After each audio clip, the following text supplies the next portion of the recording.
Officially, there are three main sides to this conflict: Russia, South Ossetia and Georgia. But some people would tell you that there is one more invisible party to this recent flare-up of violence, which is the United States. Some Russian officials have been suggesting that Washington carries at least part of the blame for what is happening in South Ossetia, because it has been providing Tbilisi with military assistance as well as with training for its troops.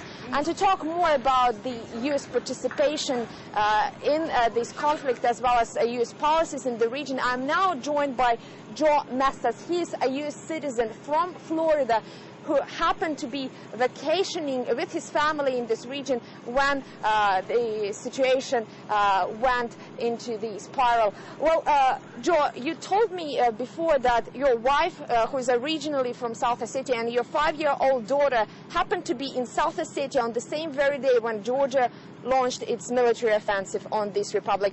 What thoughts were coming through your mind when you heard about that?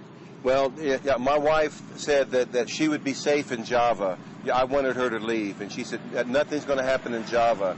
And then the next morning, after heavy artillery fire, I get a call from my wife, and she said that the Georgian airplane, the fighter plane, has bombed Java, and this happened like about 200 meters away from her parents' home.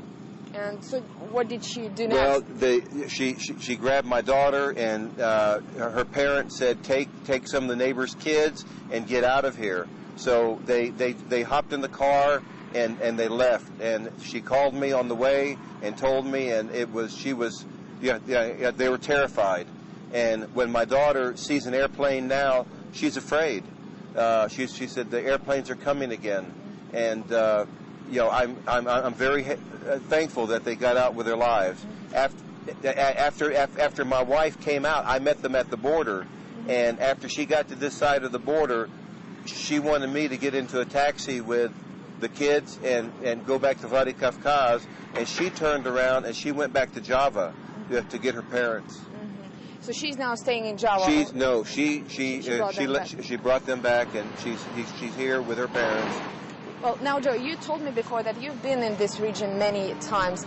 You know about all these simmering tensions between Georgia and South Ossetia. They've been simmering for some years now. But have you ever thought that these could escalate into such violence with so many casualties and with so much destruction on both sides? No, I didn't. In fact, I thought that since the United States has been supporting Georgia, that there would be some control over the situation, and that it would be a peaceful resolution.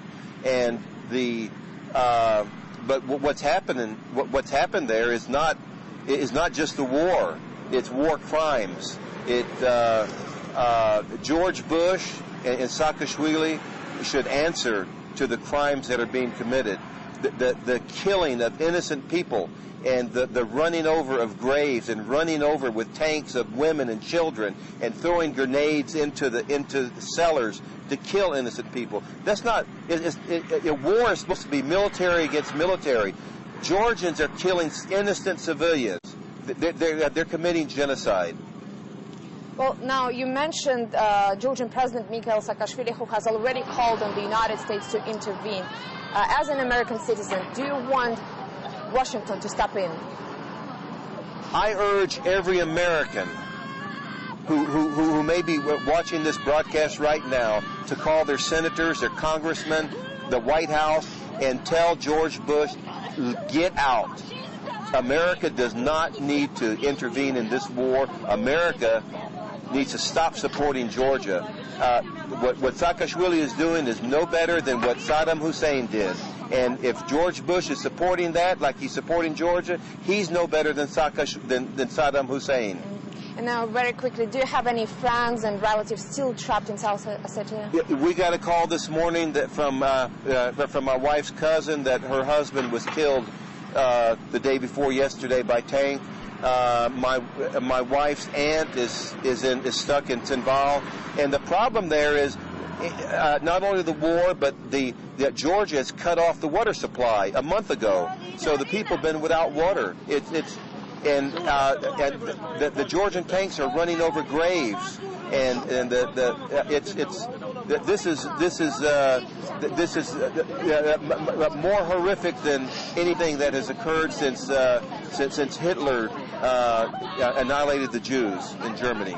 Well, we very much hope that your relatives escape South Ossetia unharmed. It was Joe Nestas, an American citizen from South Ossetia, whose wife and child, a daughter, a 5-year-old daughter, happened to be in South Ossetia on the same very day when Georgia launched its military offensive on this region.